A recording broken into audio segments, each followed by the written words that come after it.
Good evening and welcome to our virtual open day for the Seismic Research Center here at the UWI St. Augustine campus. I'm Christine Nampton, the Manager of Marketing and Communications here at the campus, and I will be your chair for this evening's proceedings. Thank you all for tuning in, and we're so happy to have this opportunity to share more about this great West Indian tradition called the UWI, and specifically our Seismic Research Center. So let's get started. Here's an idea of how this evening's program will flow.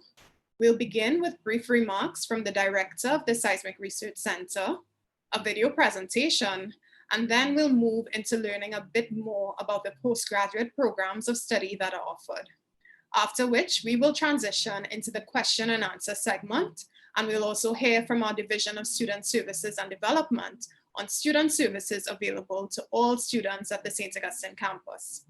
To our viewing audience, please feel free to share your comments and questions in the chat, and all questions will be answered during the question and answer segment. Be sure to let us know where you're locked on from, whether you're here in Trinidad and Tobago, whether you are in one of our regional countries, or even further afield. So the Seismic Research Center boasts a network of over 50 stations and remains the authority on information on the status of earthquake and volcanic activity in the English-speaking Caribbean. The center maintains a monitoring network consisting of over 50 stations, ground networks in all the volcanic islands, and an expanding program of geothermal monitoring throughout the Eastern Caribbean. And to start us off, I invite Dr. Ursula Joseph, Director of the Center, to welcome us, give us a bit more insight into the work that they do, and share some information on the program of study that is on offer. Dr. Joseph, welcome. Thank you very much, Ms. Nanton. And I'd like to welcome everyone to today's session of Virtual Open Day, where you would have a chance to learn more about the work that the center does, learn more about our staff and some of the programs, as was mentioned before, that the postgraduate programs that we offer. So I hope that today is an interesting one and that you would be able to learn more about what we do and enjoy the program. So next, I will show a short video just giving a brief introduction of SRC, some of our staff members, so that it'll be easier to understand when we get into the programs, why we have developed in a certain way and advertised for certain students with certain interests. So without further ado, I will just start the video. Yeah, can jump right in. Here we go. All right.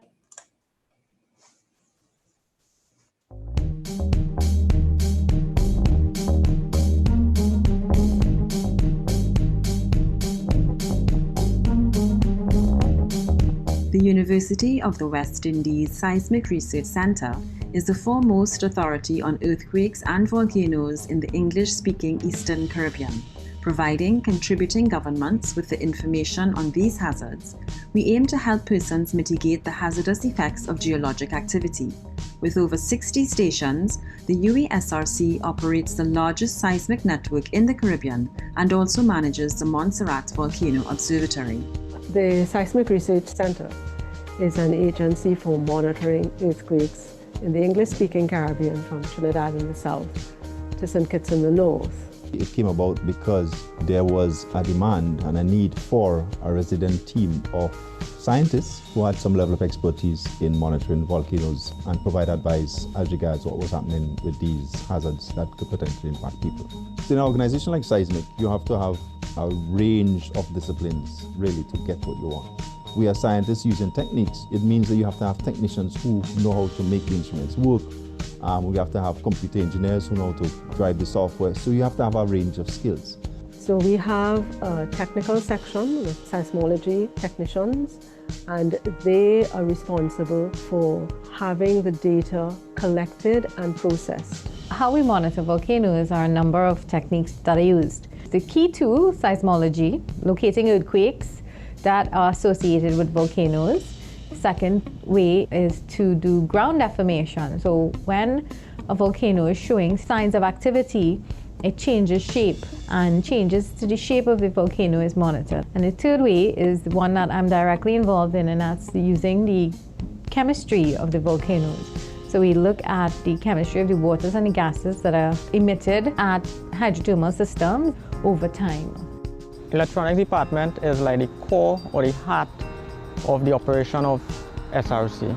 We have numerous stations, and those stations are there to monitor the islands, whether it's volcanic activity or tectonic activity. We'll be able to determine from these seismometers, these sensors, when something is happening. The Education and Outreach section of the Seismic Research Center is essentially responsible for serving as the bridge between the scientists and the public. Seismic's existence is important for ensuring that we can live safely in the hazardous environment that we exist in the Caribbean. Our outreach activities are not limited to Trinidad and Tobago, but we do regional activities as well.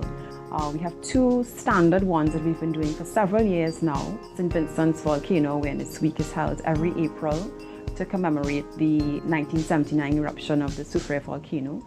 And we've also been partnering with the Disaster Management Agency in Barbados to hold tsunami smart activities every year around Carib Wave, which is held in March. The Seismic Research Center has a very small complement of postgraduate students enrolled with us.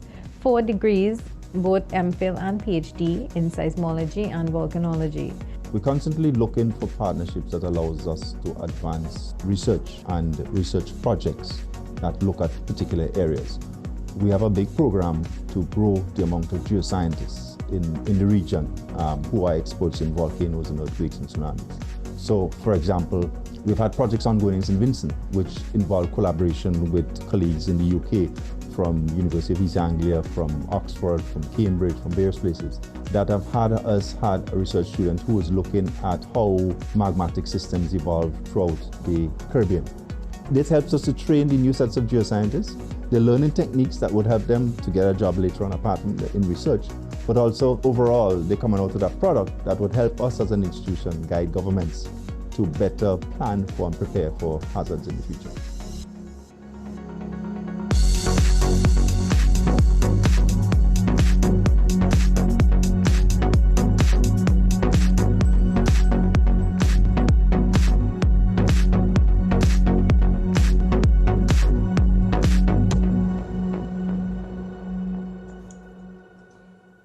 Great.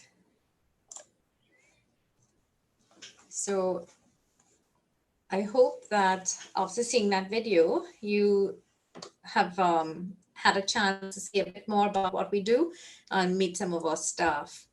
And Ms. Nanton, should I go ahead and introduce the programs that we offer? Yes, you can. Thank you. Okay, great. So now we'll get into a little bit more about the degrees that we offer and the requirements.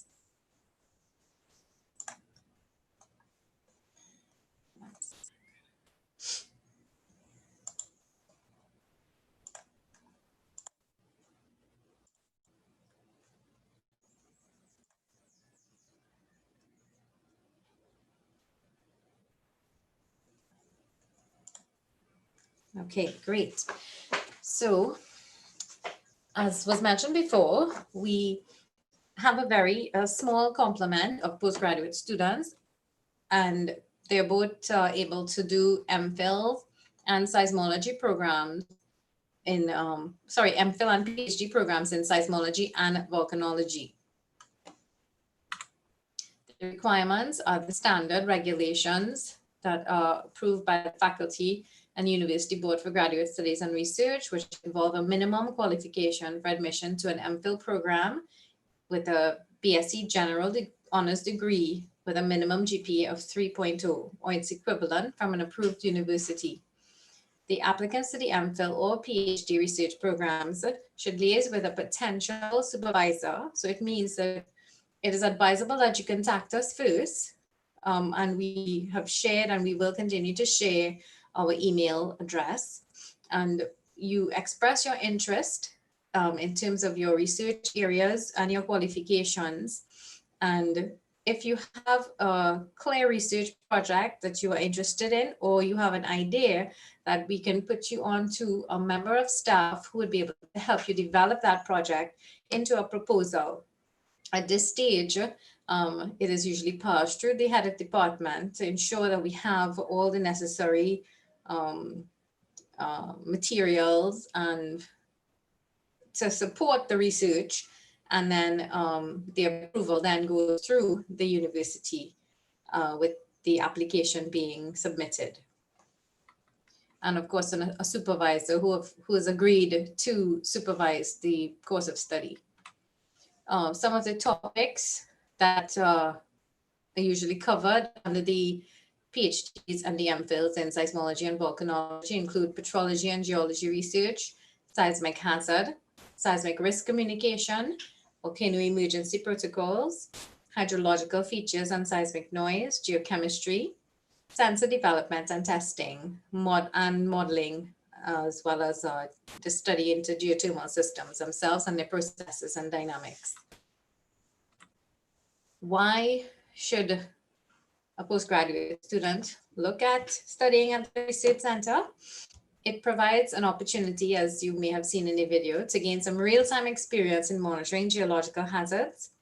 It provides experience with field opportunities across the region, as we have the responsibility for monitoring volcanic and seismic activity in all of the islands of the English-speaking Eastern Caribbean. So your research could be associated with any of these islands, as well as, external collaborators.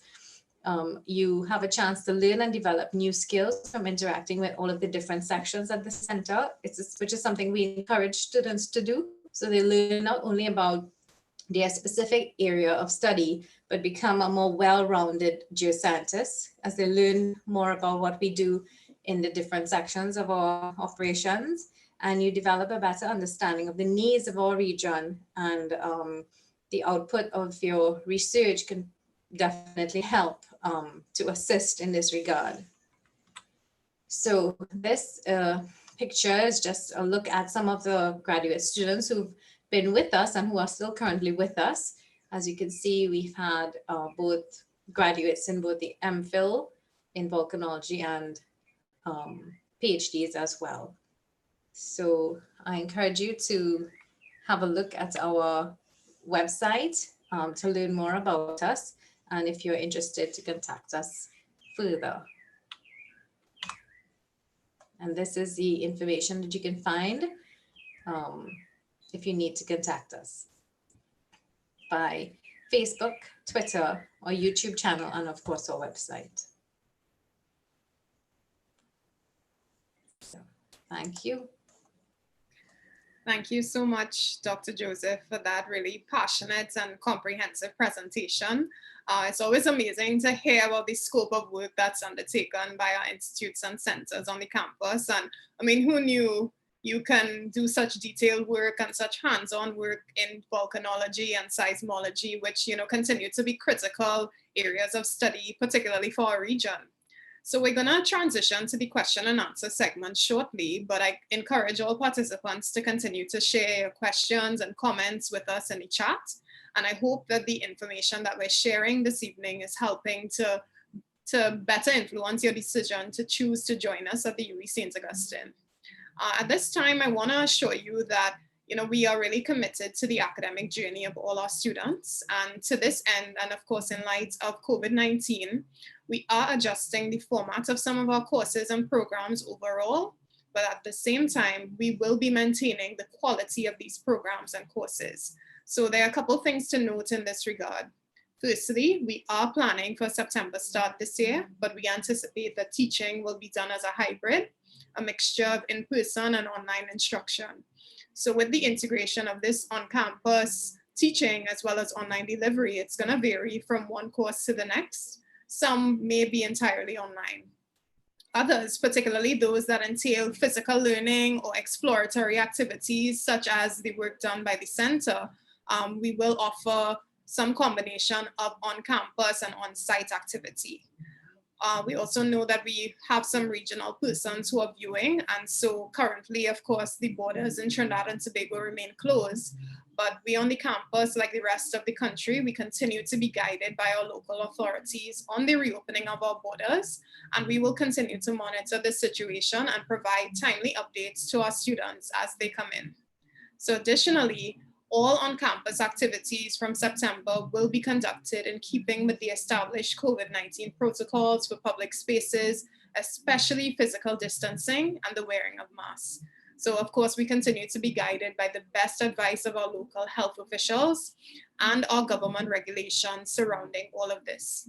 So in the chat, our moderator will also place some key contact info for our halls of residence, our financial advisory services, as well as our admissions team and contacts for the center.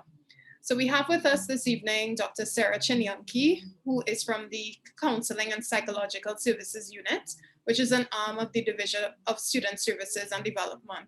So we'll hear from Dr. Chinyanki in a short bit, but first we'd like to tackle some of the questions that have been coming in. So I'd like to invite Dr. Joseph to assist me with answering the questions or directing them to a colleague who's also on the call who can support with this. So Dr. Joseph, you ready? Yes, I am. Great.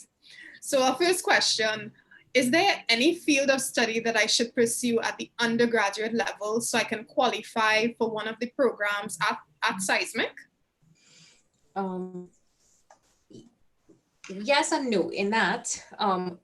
You may have recalled from the video, Professor Robertson mentioning that we have various departments. So we have a technical department, we have our electronics department, we have the volcanology and the seismology. So there are a range of different career options that one can, as well as our education and outreach department. So there's a range of areas of interest that a student can apply to. So depending on their interests, then that would depend on the subject areas that they would take. So for instance, if you go into the more geoscience field, we look at the chemistry, the physics, the maths. And if you're looking at more of the technical computer stuff, then it would be, IT, computer, electronics. And then, of course, with the education and outreach side of things, then we're looking at the social sciences or even video, media training and that sort of thing. So, Right. So it depends on your area of interest, but whether it's pure science or related to the other areas of our work. Okay, thank you so much for that. Because I know that persons may be thinking, are there courses in volcanology at the undergraduate level that they should do? But it's nice to know that Seismic, of course, accepts students with a broad range of backgrounds and skills, because as you shared, and even as we saw in the video, there are a lot of different areas from both the technical side and specifically with the education and outreach.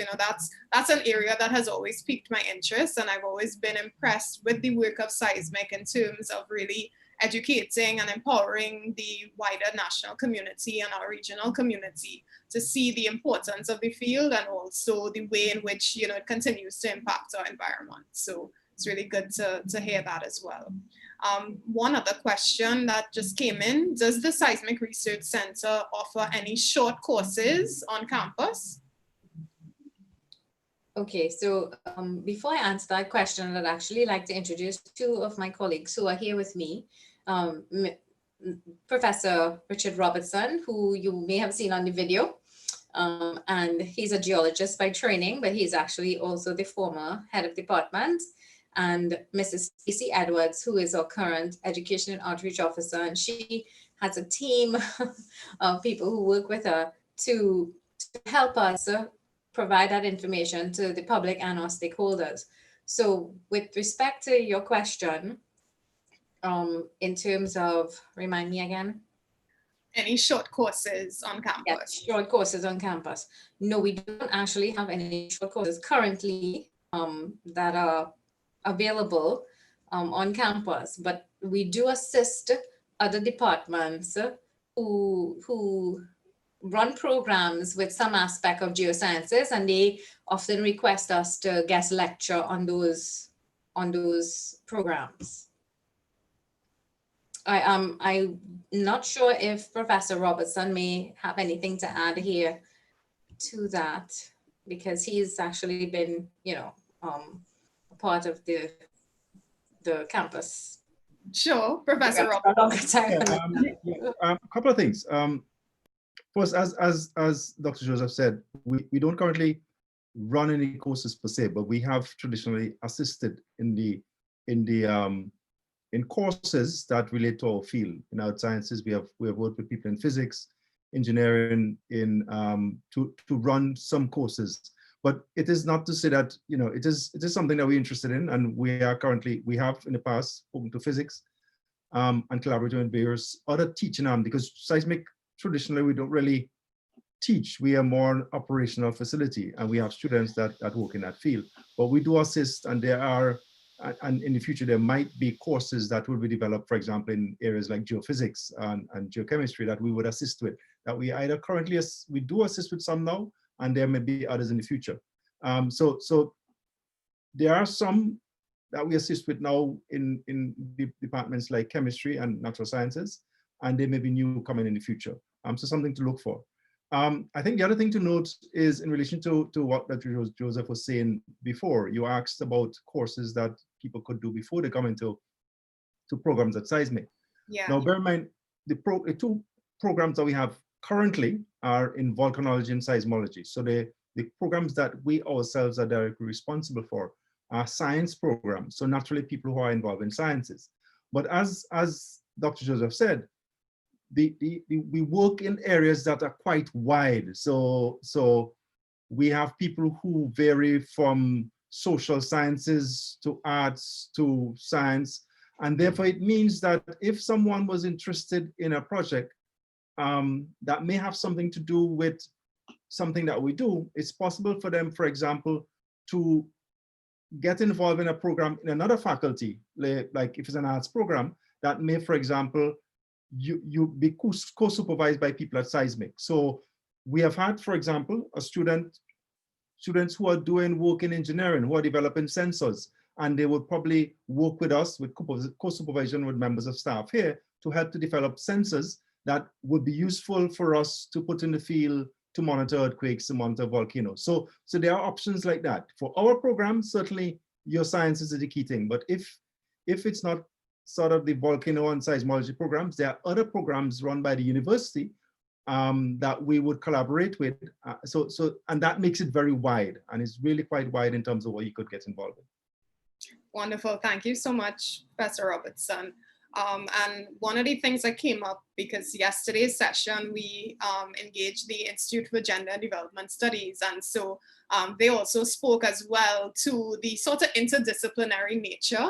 And I think that's what makes our centers and institutes so unique and in terms of the value that they add, because I can definitely see someone who may, for example, be interested in the arts, as you shared, really coming in and being able to offer a different perspective or something that could lead to a public education campaign. So, I definitely see the synergies, and I hope that those who are viewing as well understand that sort of dynamic nature. So our next question is about careers in the field. And so this person is asking, what kind of jobs can I qualify for with an MPhil or PhD? And so I know these are research areas. So Dr. Joseph, you want to give some insight? Yes, while they are research areas, I can start, and I can actually invite Mrs. Edwards, because as head of our education and outreach section, she gets that question a lot when we go out to do our sessions with the public. So in terms of careers, we have, of course, the academic side of things where you teach, but we also have other areas such as working with national disaster coordinating offices. So in Trinidad, it would be the ODPM, but in other islands, they have similar institutions. So hazard communications, risk the media, you can still get involved in any of those areas with MPhil or PhD degree in seismology or volcanology. Seismology is a lot more technical because it looks specifically at seismicity and how that is interpreted with respect to both tectonic and volcanic activity. So that really is a very much a monitoring tool, but other than teaching, certainly using that skill, it can be applied to other areas, such as, of course, they use seismic in the oil and gas, as well as geothermal energy studies. So that's just some of the areas. Maybe Stacy may have some other ideas for careers that we generally advise when we do our education and outreach sessions. Yes, and thanks very much, and good afternoon, good evening, everyone. I think you pretty much covered it, Dr. Joseph, but in addition to that, of course, what we usually tell students when we work with students and have workshops and so forth, that mainly what happens with the scientists who work at the Seismic Center, we're dealing with observatories. So you can be working as a volcanologist or a seismologist at an observatory, whether it's in the Caribbean region or anywhere else in the world where there are observatories. If you're really into having a very kind of exciting career and want to work in areas that are really tectonically very active, you may want to go over to the Pacific side or whatnot after you've completed your studies. But essentially, the postgraduate work in volcanology and seismology prepares you for working in observatories, volcanic observatories, as well as for research and academia. But I did also want to have an opportunity to very briefly talk about the core internship program, because there was a question about what kind of work students could be doing at the undergraduate level. And the center runs an annual internship program targeted for final year undergrads as well as postgrads who are looking to explore careers in the geosciences, particularly working in the monitoring area as opposed to petroleum geoscience. And it's an 8-week internship program that takes place over the summer, and you work with a supervisor on a specific project, as well as you get exposed to different sections within the center. And interns can be based at the center's headquarters here in Trinidad or in Montserrat at the Montserrat Volcano Observatory. Of course, with COVID, we're not having that program this year, but that's a great way for, if you're at the undergraduate level and you're looking to explore work in this field, doing an internship at the center through the core internship program is a great way to kind of be exposed to that as well. Okay, great. Thank you, Stacy, and thank you, Dr. Joseph. So actually, before we transition to the next question, at this time, I actually want to invite Dr. Chinyanki from the Division of Student Services and Development to share a bit with us about student services and the support that's available to all students here on the St. Augustine campus. Dr. Chinyanki? Thank you. Well, we definitely hope that you will think about joining us. And I think my job here is to reassure you that there are a lot of range of services to support your studies while you're here with us. So the whole division has a number of departments. And so we offer things from time management to accommodation to stress management. So just to give you a little rundown, and I know all the emails will be provided as well, so you could get in touch with us, call us, we could Zoom to hear more about it. But for example, we have halls of residence nearby, should you wish to avoid a 3-hour commute. And post-COVID, obviously, we've upgraded our sanitizing and cleaning regime so you can feel safe and comfortable. We have a department that's actually dedicated to providing accommodation for any students that might have particular needs or medical conditions. So all you need to do is register with them at the beginning of the semester, and they will put in place any special accommodations that might be required to support your studies. We also have a lot of time management and study skills available from the Student Life and Development Department. I know many of you are doing research as well as your postgraduate studies, so balancing that can be a bit tricky. So sometimes someone helping you with your time management might be useful. We also have counseling services, of course. Life happens while you're at UE. It can be stressful. Things happen that we don't prepare for. The work can be stressful a little bit. We've all survived a post-COVID and continuing to manage. So the counseling service provides strictly confidential and professional counseling services for students. Obviously, we provide it online, over the telephone, until campus opens. We also have a financial support service, which has a range of scholarships and bursaries. And so a lot of corporate funding is available for students to apply for a bursary. And we encourage you to apply for that. And last but not least, we also have a department that is really focused on your career. Remember that your degree and all your skills that you gain in your internships is very important to make you, what's the word? Competitive in the job market. While you're at UE, you can also do courses on public speaking and voice training, financial literacy, defensive driving, first aid. You can learn about mental health, everything. So sometimes it's good to actually look outside and think about how you might add skills to your resume. And talking about resumes, the same department will also help you with interviews and also help you update your resume as well. So at the Seismic Research Center, you have a lot of professionals in the field that can help you with career guidance. And also the careers department can help you in preparing yourself for the outside world. So that's about it, I think. Thank you so much, Dr. Chinyanki, for sharing with us. And as you can tell participants, that at our campus, we are really committed to ensuring that our students are well taken care of so that you can excel during your time with the campus and even beyond. And so I'm going to jump back into the question. So Dr. Joseph, back to you. Our next question is really about, I suppose this is a kind of a, it's a question I think that maybe a lot of us have thought about at one time or another. So it says, can seismology really predict when an earthquake is going to happen? So we don't say that seismology can predict earthquakes. In that, seismicity helps us to, so an earthquake is detected by seismometers. And when the measurements are read by our instruments, we can locate where the epicenter of that earthquake occurred. Sometimes they're precursory activity, meaning that they're smaller events that signal something larger about to occur. And with monitoring, we have seen evidence of precursory activity leading up to a larger event. And then following a large event, sometimes there are aftershocks. There are patterns of activity associated with faults. So some faults are more active than others.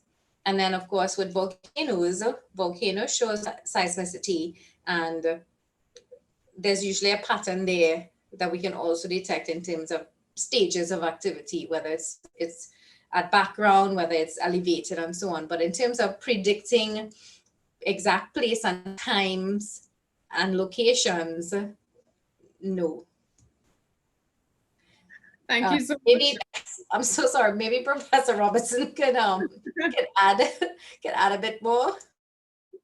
Well, I'll say that if there's a student out there that would like to solve something that lots of scientists have been battling with for years and become extremely famous, you'll be most welcome to come and join us and try to solve it. In terms of predicting earthquakes, we haven't been able to do that yet, but at Seismic, we have through colleagues here, Dr. Joan Lachman, who have been looking at patterns in seismicity, and therefore we are able currently to sort of give some kind of forecast of based on patterns of what we would not be surprised to see using various statistical methods. But earthquake prediction is in seismology considered to be almost like the holy grail of seismology. And if you could solve that, it's something that would certainly make you famous, and certainly would make you, it will help us significantly. So I'd encourage you to join us and try to tackle that. And even if not tackle that, at least to contribute towards the ongoing efforts in that regard. In terms of volcanoes, it's a lot more looking, again, a lot of it is pattern recognition and trying to understand the system such that we could give guidance to governments. And a lot of it tells you about what we do and the importance of what your work would do if you come and join us as a research student, because essentially your research will contribute towards helping people in the region to live more safely, because whatever you do, more than likely is going to have impact on decisions that governments, that people have to make in terms of keeping safe from volcanoes, from earthquakes, and by extension from tsunamis. So I'd encourage you, if you're looking for a challenge, we have lots of challenges for you to take on here.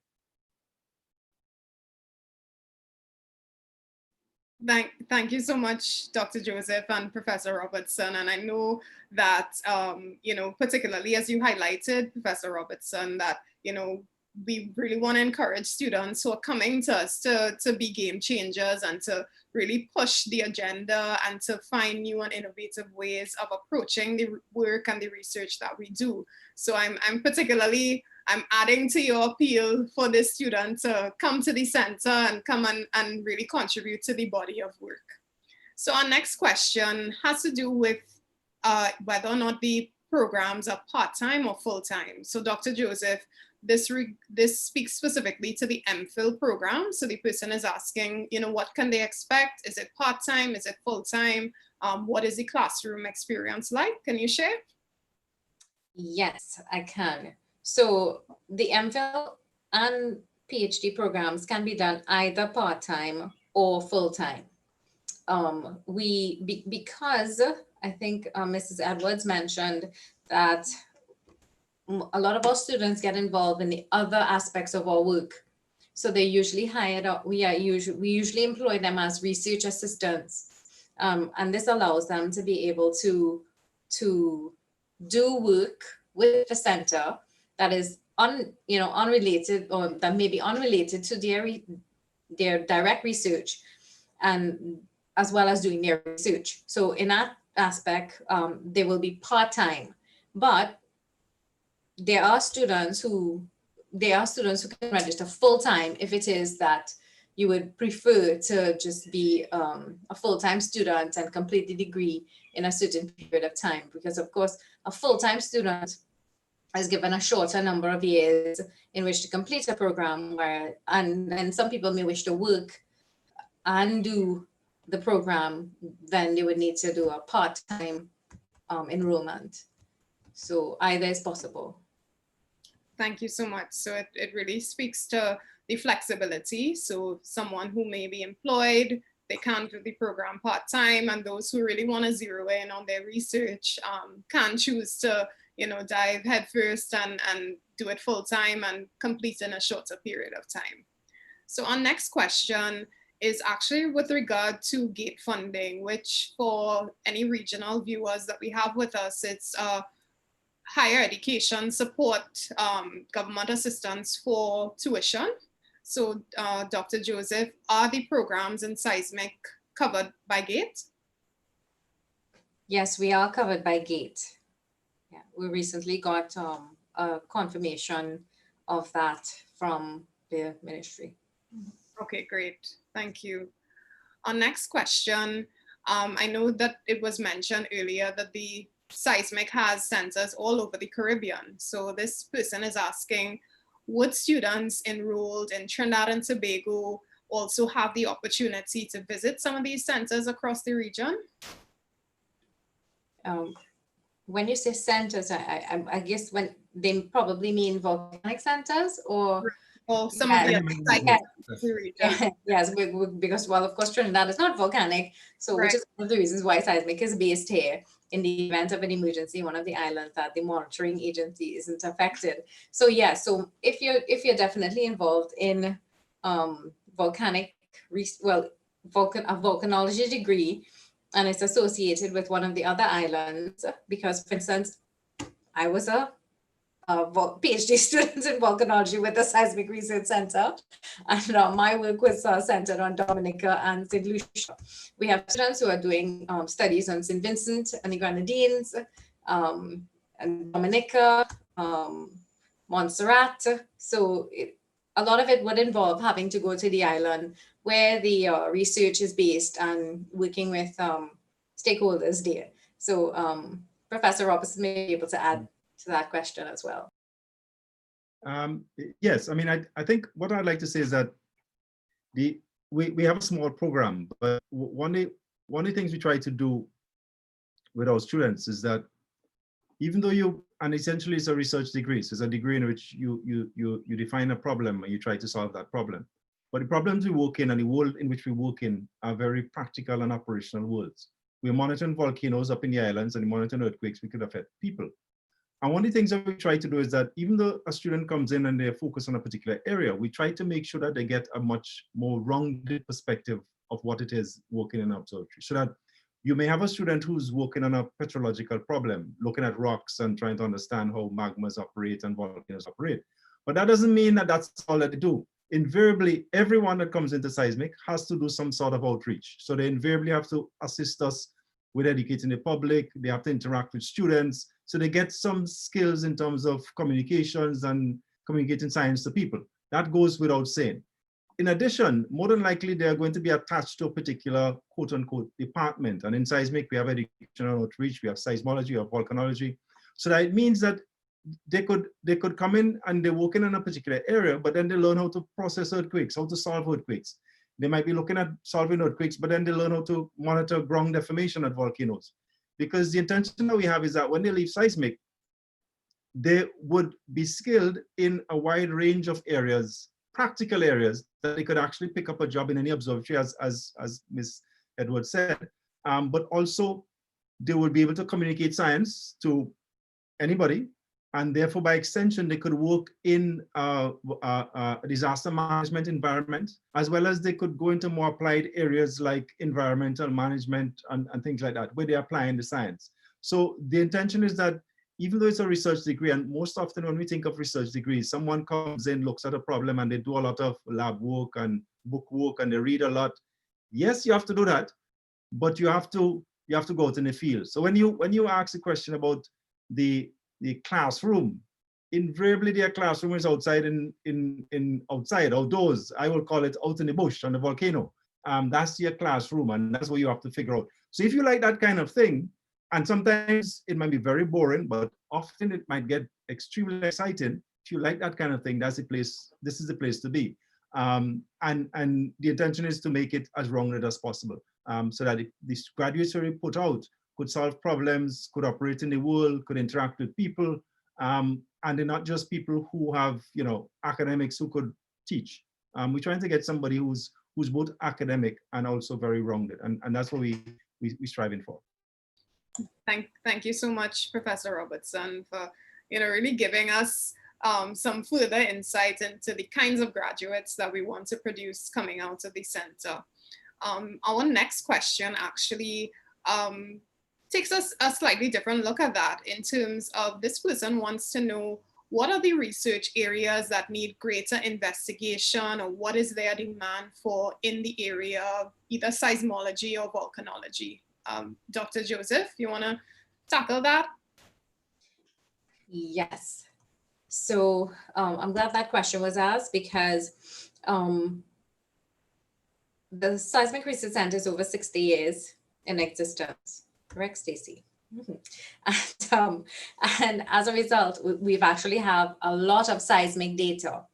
Now, looking at that data set is very important in understanding the tectonic setting of our region. And so while we've had a lot of, the students that we've had do some research into the seismic activity in the region, I think that's one area that's a bit underdeveloped right now. So if there are students who are interested in looking at seismicity and seismology, I would say that is something we would encourage as an area that needs more work. We also do a lot of education and outreach, as we've mentioned before.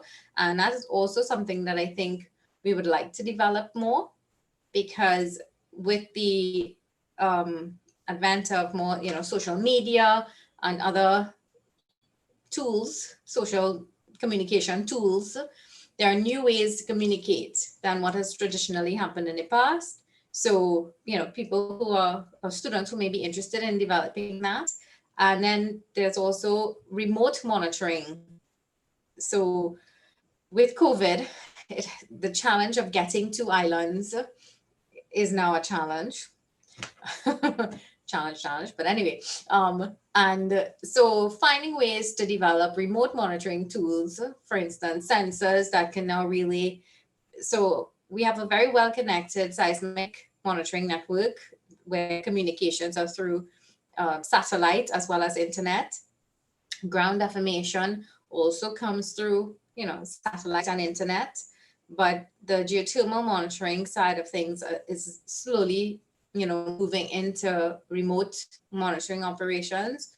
So there's room for improvement there, as well as we're exploring tools like INSAR, using satellite data, that can be available to look at regional changes.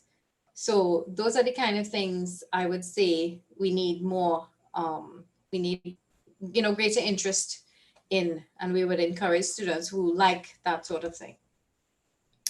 I don't know, maybe Mrs. Edwards or Professor Robertson might have more to add.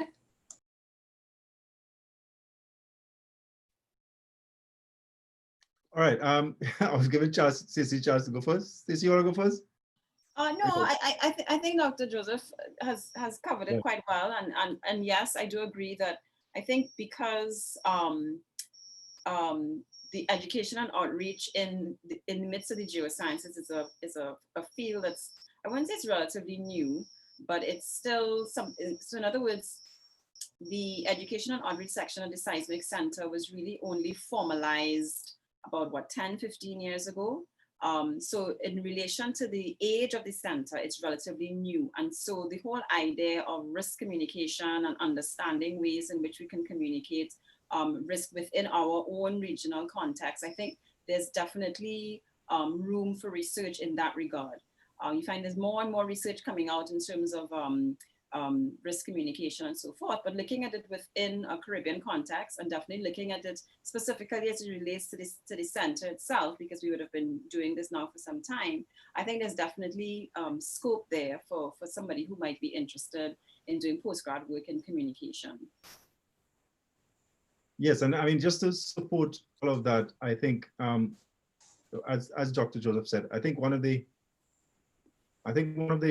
big areas would be seismology. As most people who have looked at seismic for the last couple of years, they must have gotten to know Dr. Latchman, who's sort of our seismologist. Well, Dr. Latchman retired about a year ago, and we now have a need for grooming a new Dr. Latchman in a sense. So there's a gap there in terms of a person, a job, but also in terms of the science itself. Often seismology is one of the areas that a lot of people don't go into sort of pure, because it involves a lot of maths and physics, and you have to really like those kinds of number crunching things to get into it. But it usually, you could invariably find application for it in a range, apart from our field, in terms of petroleum, in terms of any kinds of geophysical exploration, you always need seismology. So there's a need for that. And then there are lots of seismological problems in the region that still hasn't been solved. In terms of volcanology, there are lots of problems there too. But I'll just like to support what Stacey was saying, that one of the big things these days is interdisciplinary research, sort of combining seismology with geology to figure out how earthquakes change various things. So there's a lot of interdisciplinary research that needs to be done, and is being done. We were involved in a project last year that involved looking at not just what earthquakes could tell us about the nature of the ground as it passed through in the region, but also interdisciplinary in terms of communications. We need to quantify how our communication network is operating and how to get the message out. Are we doing it good or bad? So there's a lot of work for interdisciplinary, cross-disciplinary research. So, and in terms of problems, there's a volume of problems. And I suggest if anybody's interested, the best thing to do, if you have an idea, yes, that's good, come to us and let us hear what the idea is, and we could see if we could work with you to craft it. But if you don't, you just contact the department, and we'll see if there's academic member staff who could help you to craft a research problem that would engage you for the next couple of years to get them fill out PhD. Wonderful, thank you. Thank you so much. Our next question is actually more along the lines of support. So I would like to ask Dr. Chinyonki to respond. And this is for someone, of course, who is interested in doing the research programs and knowing that, of course, Seismic is not located on our main campus, it's on one of our sites. And so this prospect is asking about the levels of support in terms of virtual sessions that are available for specifically for mental health and counseling that was spoken about earlier. Can you share some more details about that, Dr. Chinyonki? Yeah, sure, no problem. Post-COVID, the counseling service has actually moved exclusively online. So we provide support and sessions via platforms like Zoom or on telephone. So I think we're much more easily accessible, actually. So whether you're on site or not, you're not going to miss out on anything. Very often we might have workshops and skills building sessions. Again, those are going to be online, recorded or streamed live. So you actually don't need to be on campus to participate in any of the events or to take advantage of the counseling services. So it should be really easy from September. I hope Yes, I definitely think so. Our next question, Dr. Joseph, is from someone who's a bit curious in terms of the difference between a degree in geography versus a degree in seismology. So if you can sort of hint to what the distinction may be. Yes, so seismology is very specific in that we look at using seismic data to look at either tectonic or volcanic activity, whereas geography is a more related to, in my opinion, topography changes and we're talking geography and not geology, correct?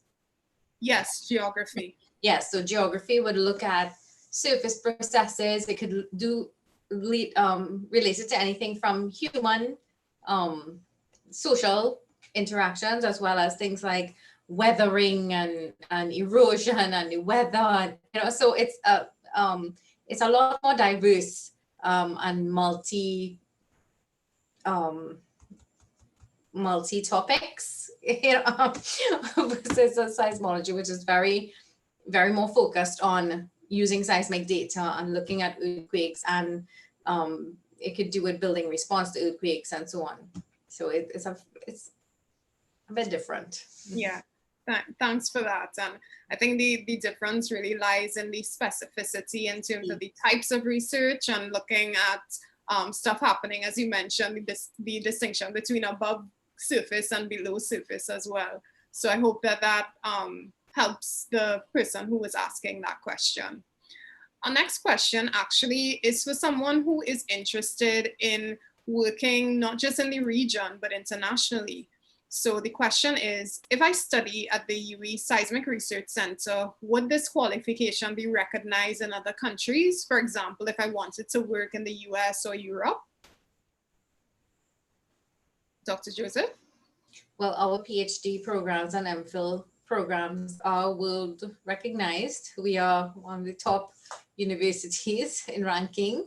So, so your degree would have value in the international scope. Great.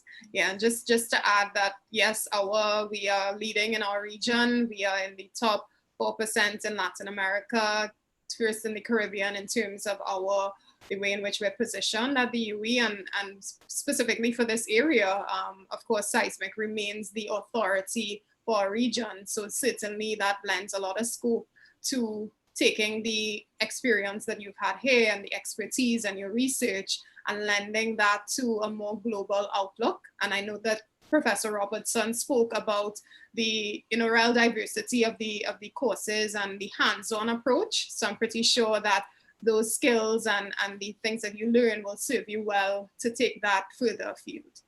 So our next question actually has to do with someone who, I guess, a little birdie whispered in their ear about the career of our Prime Minister. And so our Prime Minister, Dr. Keith Rowley, is a volcanologist.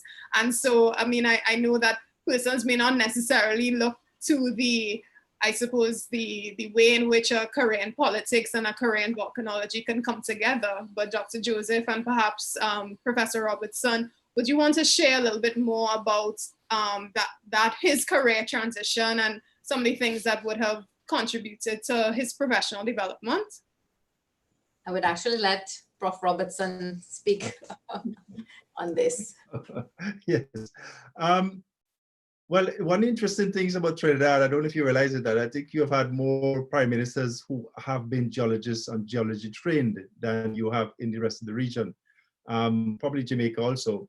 And perhaps it's not unusual because a lot of the people who have done geology in the Caribbean have come from Trinidad and Jamaica, mainly because the first degree from UE is in Jamaica. That's where it's based. So a lot of the students were from Jamaica. And then a lot of Trinidadians got involved in geology because of the petroleum industry. Dr. Rowley was different because he got involved because his connection with Seismic, and then he got involved studying volcanoes, the volcano in St. Vincent. So I'm not quite sure was a connection between the geology and the politics. I think Dr. Rowley was always interested as an activist, and I guess if you're involved in geology and if you're involved, I could see if you're involved in natural hazards and monitoring hazards, it means that you must have an interest in looking at the negative impact that these natural events have on people. And therefore, by extension, you have an interest in minimizing the impact of hazards on people. And I guess by extension, you could say looking at the welfare of people would come naturally. So I could see where the connection could be. But I think he was always interested in politics, even when he was a geologist. And it just meant that we lost him to geology as he became more and more interested in politics, unfortunately. So I think it's unique in Trinidad in terms of you're having so much geologists who have become politicians. And I'm not quite sure why, other than the fact that he just happened to have more geologists. I don't know.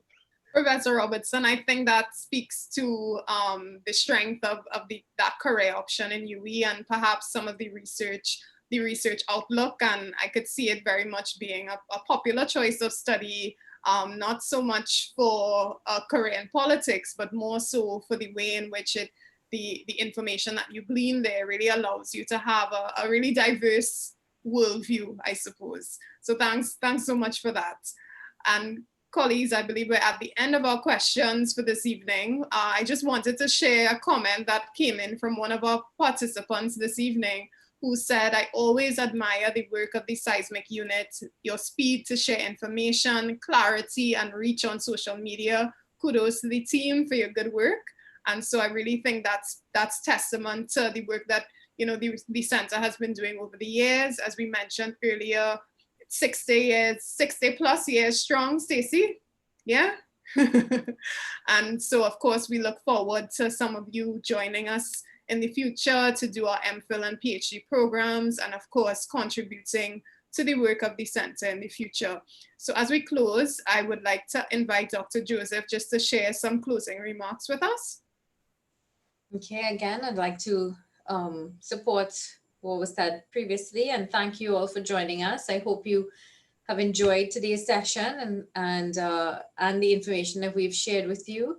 And if you do have an interest in joining our team, you could contact us via the different sources of communication, our website, email, social media, and get in touch with us if you have any further questions. We do appreciate that this has been a short session relatively, and you may have more questions. So please feel free to touch base with us, and we would definitely try to assist.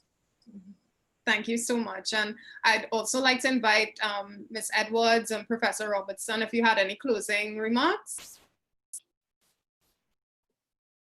Sure. Yes. Just again to thank everyone for joining this evening and for taking the time to listen a bit more and learn a bit more about what we have to offer the Seismic Research Center.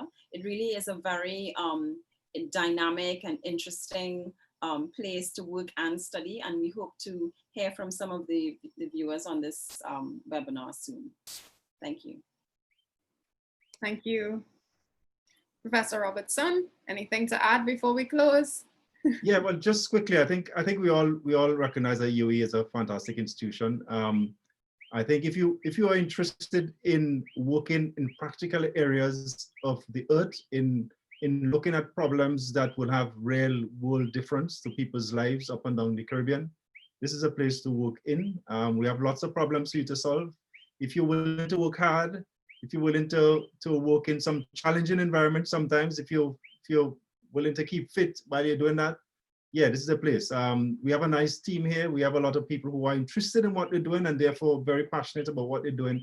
And therefore they are there to share their knowledge, and you get a very rounded experience being here. If you're interested in all that, please contact us. We'll certainly be interested in helping you craft a research problem that we could guide you to get an MPhil and a PhD in the field that we're involved in. Thank you so much, Professor Robertson, and thanks to all my colleagues from the Seismic Research Center. It's been my pleasure to host this session this evening. And to all our participants, tonight's session is the second in a series of 4 virtual open days featuring our institutes and centers. We will also be hosting another postgraduate admission session on July 27th, where you'll be able to hear more about the application process for the MPhil and PhD, as well as the other master's programs that we offer. And to participate in any of these sessions, you can visit UE St. Augustine on Facebook, where you will see the updates as well as the registration link. So you can also look out for an email from us where we will share the recording from this session and also some additional resources to direct you in terms of being able to tackle those additional questions that you may have. So from all of us here at the UE St. Augustine, we look forward very much to welcoming you to our campus in the new academic year. So we invite you to be a game changer and to be UE. Have a good evening.